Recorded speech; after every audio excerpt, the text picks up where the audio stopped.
Welcome to the Master Your Millions podcast, the show all about your financial potential and leaving a legacy for future generations. Here are your hosts, Jason and Scott Henderson.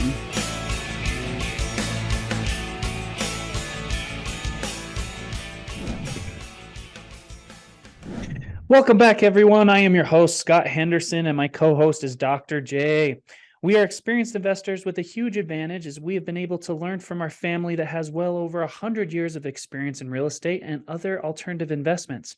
Here on Master Your Millions, we seek to share that experience that we have learned and expand our knowledge as we talk to the top leaders in alternative areas of finance. Today, we're super excited. We're going to do something a little bit different. Jason and I have often talked on our show that we do whole life banking, essentially. And we always hint towards these different strategies that we have that exponentially increase our returns. And so we've had a lot of questions on that. So today we're going to kind of dive in to just one particular aspect. Anything you want to add there, Jason? No, I think this would be really good, and I hope our listeners appreciate it. And those that do would be happy that you'd give us a 5-star review and even contact us and ask us further questions in the event you have some, or give us some feedback. What you think? I think so. Hit that subscribe button. It really does help. So let's just jump right into this. Jason, why do we do whole life? I mean, everyone knows I'm your son. We've been doing this for 20 some odd years. Give us some background. What is it, and why do we get into it? Wow, I need to back up quite a bit here, sort of tell a little bit of background. So I grew up in a big family. I'm the youngest of 9 kids.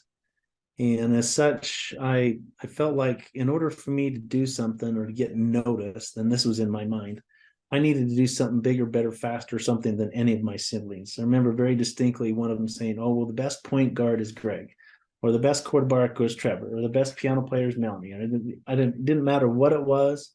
There was always someone who had done it better than me.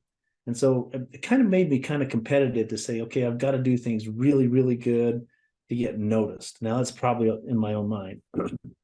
So is one of the things that my dad always wanted me to do is to, go to school and get a good job. And I know some of you that are listening will recognize, what kind of mentality that is. However, I didn't at the time.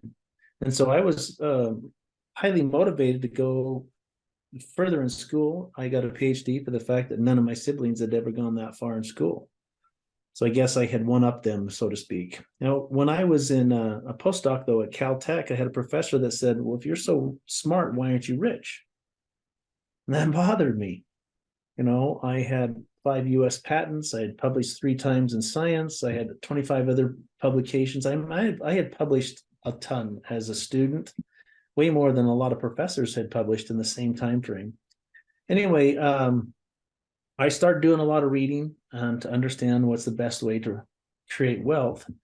And one of the seminal books I read was Rich Dad, Poor Dad. And I recognized that in the same individual, my biological father was both rich dad and poor dad.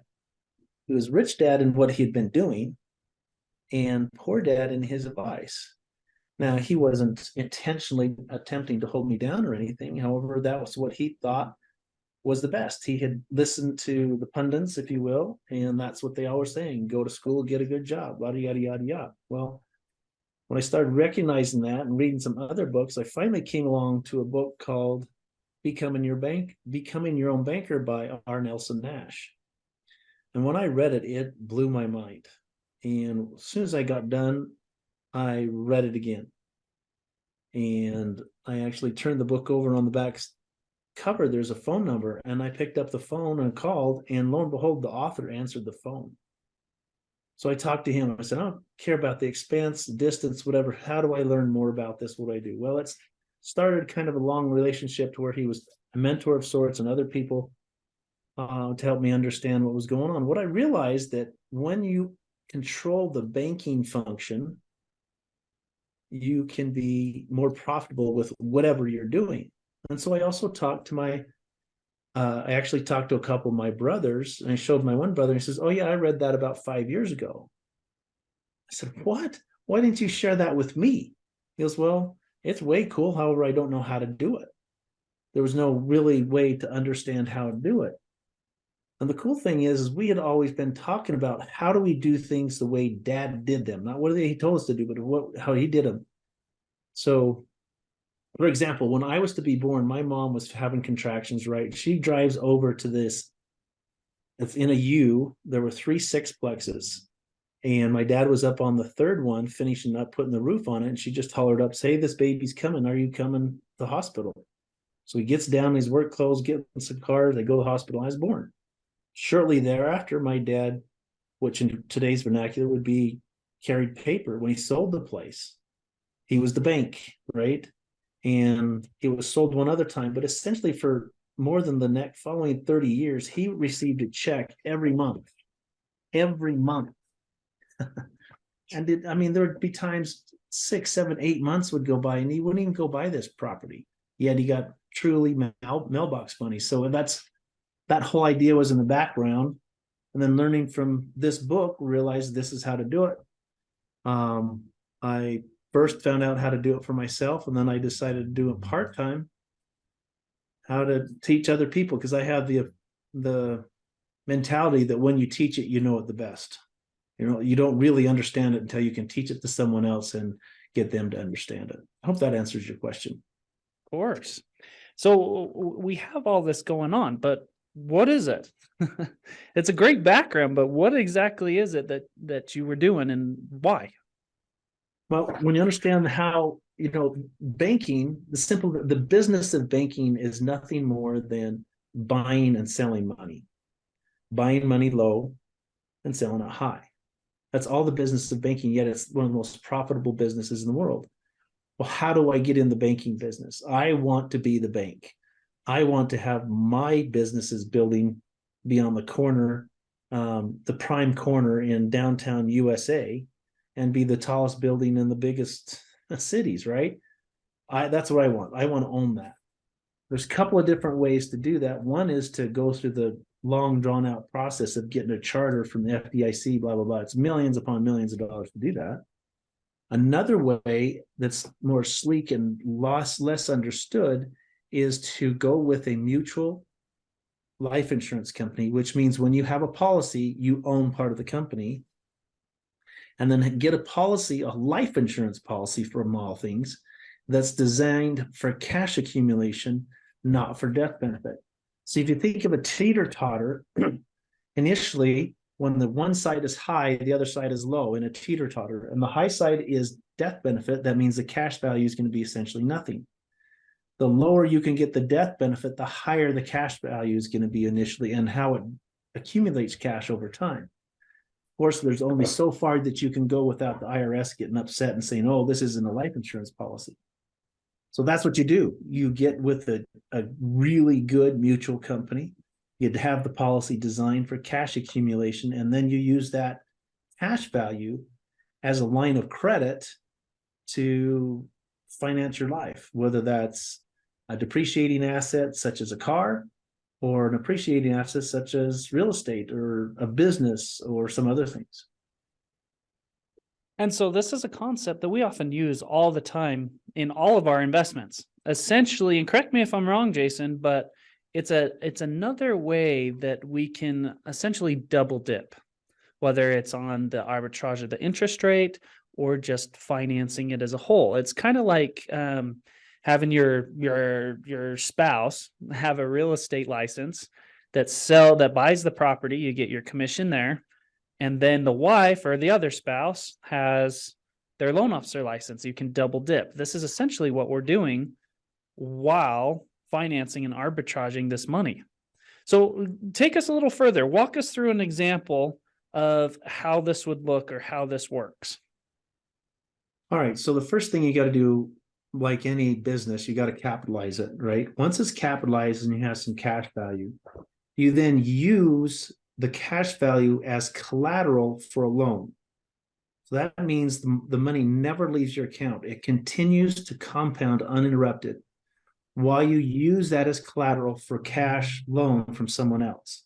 It could be from the insurance company, it could be from a bank that's on the corner, or even a third party person that would take as collateral simply a contract, collateral assignment, if you will, of your cash value. You then use that to finance whatever. So I'll give you an example. Before I found out about this, I purchased a small office building in Logan, Utah, where I live. And the mortgage payment every month was roughly $2,000. So every month from the rents that came in, I would dutifully make out a check to the local bank here for $2,000 and send it off to them. Of course, they'd cash it, and I would get a statement saying, 70% of it was interest and the small percent was equity. I had no access to that equity. And my equity was building up slowly every month. Yet it was really money in, money out, so to speak, right? I had no access to it.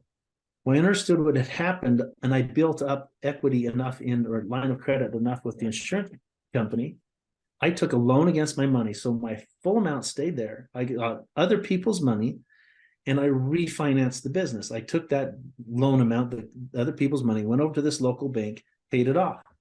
And I set up an amortization schedule, which was essentially the same to where I was about $2,000 a month as my mortgage payment. So the very next month when rents came in, the only difference in the money flow, the accounting, everything about this property was exactly the same, except who was being in the payee line of the check for the mortgage, right? It went to the insurance company. And once the insurance company cashed that check, I had access to nearly $2,000 immediately. It's like, whoa, that's cool. So I'm looking at this saying, okay, what's my cash on cash return here? I have access to $2,000 now, which I had before had nothing. And so fast forward 12 months, I had access to $24,000 that I didn't have access before. Now I'm in a position to go after another property. Maybe not the full mortgage, however, at least the down payment, and leverage other people's money. And now I could get 2 rates of return on the same pool of money, right? Because I'm filling it back up, using it, filling it back up and using it, to where the only limitation on the rate of return of the money inside the policy is how much I'm using it in my imagination. Well, not just that. If I understand it correctly, even when the money's deployed, the policy is still getting a rate of return from the company, correct? Because in a mutual life company, you are the owner. You get dividends essentially as a policyholder. Am I correct there? That's right. So you have uninterrupted compound interest on a guaranteed basis, and then you also have your portion of the company profit, which is on a non-guaranteed basis. And the non-guaranteed is basically only for the fact that they don't know what they're going to make in 2023. So you don't know what your dividends are going to be this year. Yet they have paid a dividend every year for 131 years in a row. So will they pay it next year? Pretty good chances they are going to pay it. What's it going to be? I don't know. It's going to be based upon the income, right? So I have both of those happening at the same time my money's deployed, or really it's the loans deployed into another investment, getting me another rate of return. So back to my building, on that money, I had 2 rates of return: what was going on inside the policy and what was happening here at the building. The building's appreciating, plus I'm paying interest, if you will. That's coming back to the policy. It's a win-win-win situation, with me being the winner in every situation. So essentially like adding a generator to a river is all you're doing. You're not changing the course. You're not changing really anything that you're doing. You're just getting power out of it. Right, like a hydroelectric dam, right? It's going right through the hydroelectric generator, and that's what's happening. It's just creating additional benefits by pushing the water through it. Love it. So now back to this concept of like rich dad, poor dad. So for a lot of our listeners, they've never heard of something like this. But if we take some of the most wealthy institutions in the world and stop whatever they say, put them on mute and watch their actions, like banks, and see what they invest in. I mean, it is my understanding that there are 3 tier 1 assets at a bank's balance sheet. Can you elaborate on that? That's correct. So the FDIC allows three different things to be on their balance sheets to be tier one. In other words, the most safe and the most valuable assets that they can have that will dictate or determine sort of the strength of the bank. One of them is gold. They can hold gold in the vault. The other thing is they can hold T-bills, Treasury bills, or cash, which essentially is the same thing. And the third thing is cash value whole life insurance. And so banks, it doesn't matter which bank you're want to type, Bank of America, Wells Fargo, you can talk about all of them. They own billions. And don't simply take my word for it. Go to Google and search B as in bank, O owned, L life, I insurance, BOLI, BOLI. Search it, and you can see how many billions and billions and billions of dollars these large banks have. That's part of their tier one assets that they hold and say, look how strong we are. Look what good we are. And it's all tied up in life insurance. So it's the life insurance industry, particularly the mutual companies, that are backing up the banks. Wow. So if we had someone, say Joe down the street, that wanted to learn, because I know we've stayed very high level here, but if he wanted to learn more, where would you suggest to start? And what particular principles would you focus on at the beginning? Well, one of my biggest struggles that I dealt with when I was getting to know the concept and the ins and outs of this was I was raised by a man that was a teenager during the Depression, the Great Depression, right? At age 15, he climbed in the back of the company, the family truck with the milk cow, leaving their home that they lost. The bank had foreclosed on them, move into a different city to find, shelter and food. So he always taught me that I need to pay cash for things. And people believe that when they pay cash, there's no opportunity cost. There's no finance cost there. That was one of my biggest struggles, is to get over that thought that we actually do finance everything we buy. Even though I have, in my hand $20,000 in cash and I go into a dealer and I get a car, I'm still financing it. And who's financing it is my future self, who doesn't have that $20,000 in cash and doesn't have the growth of it. So that's one concept that you've got to get through your head. And to put it in kind of simple terms for all of your economic guys out there, it's your opportunity cost, correct? Correct. The opportunity cost of the money. Where did you put it versus someplace else, and what's the difference would have been? So a layperson that needs to understand this, I think the best thing is to contact me and let's have a conversation. I really love talking about this and explaining it to people, especially when I'm there and they have the aha moment. Second best thing would be to read Nelson Nash's book, Becoming Your Own Banker, or to read my book that's being published here shortly. And that will at least give them a feel for what it is. I also have a free report someone can get to in the show notes to understand some basics about the whole concept. However, it's basic. It's really simple, right? When you understand the business of the bank is buying money from people that deposit money and selling the same money to people who borrow the money at a higher interest, they're in the same business as any other business. You buy low, sell high. You buy your raw materials at wholesale and you sell it at retail. And that's all banks are doing over and over again. When you understand that, you say, okay, I want to be where the banker is, and I want to own that bank and be able to do that, get money at wholesale and sell it at retail. Love it. Love it. Now, guys, I'm going to reiterate this. For any of you that want those books, we will have it in the show notes down below. In fact, I believe even on Nelson Nash's book, we'll be able to offer the people a discount. So make sure to click the links.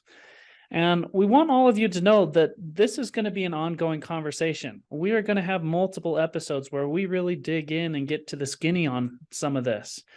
We have listeners who have asked us, well, is whole life better than term or IULs, or how do you structure it correctly, or all kinds of stuff. We will get into those questions. But for now, we're glad that you tuned in and listened to us. Jason, any parting or final words? Nope. It's really simple. There's really only two things to remember. You don't ever steal from yourself, and don't be afraid to pay massive amounts of premium. When you understand that you're going to get everything back plus a lot when you do your premium, you start asking the question, not what's the minimum I need to do? The question starts to become, what's the maximum I can do here? When you understand truly what's going on and the tax advantages, when you get to that point, then it starts to become really fun.